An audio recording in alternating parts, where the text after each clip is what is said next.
બેના ઘર સાઈ એ ત્યાં ફ્લેટમાં નાના પૈસા અહીં મોટા ભાઈ રિનોવેશન કર્યું હમણાં આ મકાન ઘણા સમયથી ભાવના હતી બાબા સંતોને લાઈને આપણે જો ભજન સત્સંગ કરીને સંતોના આશીર્વાદ મળે. આમે મનુષ્ય જન્મમાં 3 વિશ્રાંતિના સ્થાન બતાવ્યા મહાપુરુષે. સંત સગા ગુરુ સગા અંતે સગા શ્રી રામ. તુલસી इस संसार में टोर 3 छोर विश्राम. આ વિશ્રાંતિના ઠેકાણા સંતો. જો કે આ ઘર આપણું ટેમ્પલ એ કાયમનું ખુદ સંતો બતાવે જે ઘરમાં કાયમના માટે શાંતિ રહે. અને અહીંયા બધું ઓટોમેટિક સિસ્ટમો છે. ક્રિયાથી થતું નથી, મેન્યુઅલ નથી. ઓટોમેટિક સિસ્ટમ છે એ ઘરમાં. એ ઘરમાં ગુરુની કૃપાથી આપણે નહીં જવાય છે. કાયમનું ઘર છે. ત્યાં જમના નજર અહીંયા કેમેરા આવતા નથી, કામ કરતા નથી, નેટવર્ક કોઈ.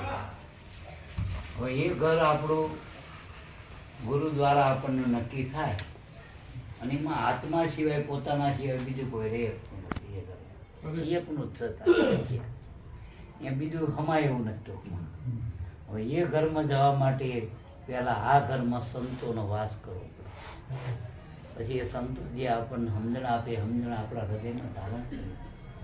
જેમ ભાઈ મંગળસૂત્ર હૃદયમાં ધારણ કરે અને પોતાના પતિને નક્કી કરે, એમ આપણે આ જગતમાં ગુરુનું નક્કી કરવાનું. ગુરુ નક્કી કરે એટલે પરમાત્મા તો વ્યાપક છે, કણ કણમાં છે, બધે છે. દીકરાઓ માટે, દીકરા દીકરી માટે મા બાપ ભગવાન છે. જીવતા બધા ચેતન ઠેકાણા પરમાત્મા. બાકી પરમાત્મા સંતોષ શાસ્ત્રો કે કણ કણમાં છે. પણ વિશેષ રૂપે આપણા મા બાપમાં જો, દીકરીઓ એના પતિમાં જો, અને બધાના માટે ગુરુમાં જો. કોઈ સંપ્રદાય એવો નથી, કોઈ એવા ધર્મ એવા નથી જગત જે ગુરુનો બાદ કરી હોય. ગુરુ તો બધાના ઉપર સર્વોપરી પદ છે. મોટા મોટા મહાત્માઓ આ જગતમાં થઈ ગયા, થાણા તાપે, આજે આકાશના ટેકારો એને માથે ગુરુ હતા. પીર થયા, પેગમ્બરો થયા, તીર્થંકરો થયા, અવતારો થયા, રામકૃષ્ણ દાદા રામદેવજી જેવા બધાના માથે ગુરુ હતા. અને ગુરુ મળે એને જ ગુરુ ઓળખાય ને. ગુરુ મળે તો ગુરુ ઓળખાય જે અનાદિના ગુરુ બધાયેલા એક જ ગુરુ છે. લક્ષ્મી સાહેબે કીધું કે દ્વારા દેખ લે સદગુરુ સાહેબ એક છે. એ બધાનો એક જ ગુરુ છે અનાદિનો. એ આપણો આત્મા છે. આત્માની ઓળખાણ માટે આ સંતોના તેડા છે. આમ તો બધી ઉપાધિ મટેવી મનની. કારણ કે મનમાં ઉપાધિ છે, તનમાં વ્યાધિ છે. અત્યારે કોઈના શરીર હારા નહીં, ચેક કરાવે એટલે રોગ કાઢે જ ડૉક્ટર. આ મનમાં કંઈક ને કંઈક ઉપાધિ હોય, ગમે તો કરોડપતિ હોય, અબજોપતિ હોય, ઉપાધિ વગરના કોઈ નથી. ગમે મોદી સાહેબ જેટલી સત્તા મળે ને, કદાચ વિશ્વ લેવલે કદાચ ફોલોવર્સ મળી જાય, પણ ઉપાધિ ક્યાંય રહે. એટલે મનમાં ઉપાધિ, શરીરમાં વ્યાધિ અને આધિ. એટલે કશું ના કરી પહેલાંનું આવે. હમણાં વાત કરતા તો પહેલાંનું આગળનું આવે બધું. હા, એટલે સ્થિરતા, સત્કર્મ કરો, સત્સંગ કરો, સમાગમ કરો અને સત્ય નક્કી કરો પોતાના આત્મા. એ માટે આ સંતોના તેડા કેદાર મહારાજની ભાવના હતી, પરિવારની, એના દીકરાની, પરિવારની. અને આ બધાને મેળ કરીને કરાય ને મારા બાપ. અને ઘરમાં ખરેખર હું તો કહું, મા બાપનું માને એ જ હતા દીકરા. અને સતના રસ્તે મા બાપ કોઈ એમ ક્યાંક ચોરી કરવા જાય. આ સુધી મને નહીં લાગતું કોઈ મા બાપ ચોરના બચ્ચાને જન્મ આલે કોઈ.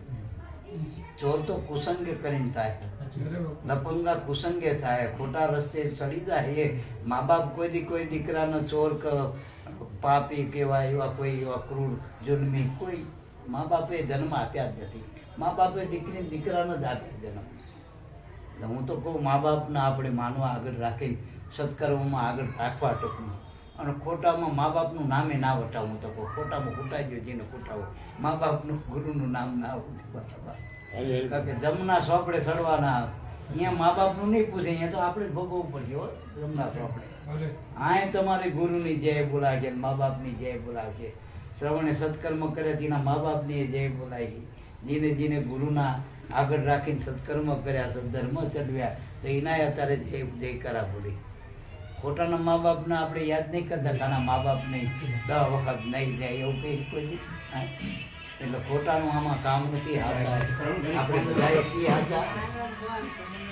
હાચા સી હાચા રહેવાનું, હાચા સાબત કરવા માટે કોઈ આપણે વાનાની જરૂર નથી. તમે સો એ જ સાચા હો. આપણે બોલાય ને કેમ છો, તમે બોલો એ જ સાચા હો.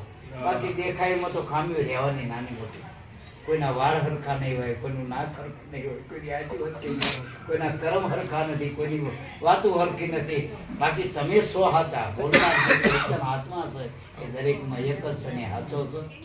હવે અમે તો રાતે હજુ રહેવાના બાપાની બીજી જગ્યાએ જવાનું, એટલે આપણે એમનો લાભ લઈ લઈએ. હજુ સમયના હજુ ટાઈમ છે આપણી પાસે 6 વાગ્યા સુધી આપણે સત્સંગ કરવો બાપાનો. બોલો સદગુરુ. આ તો મારી ભૂમિકામાં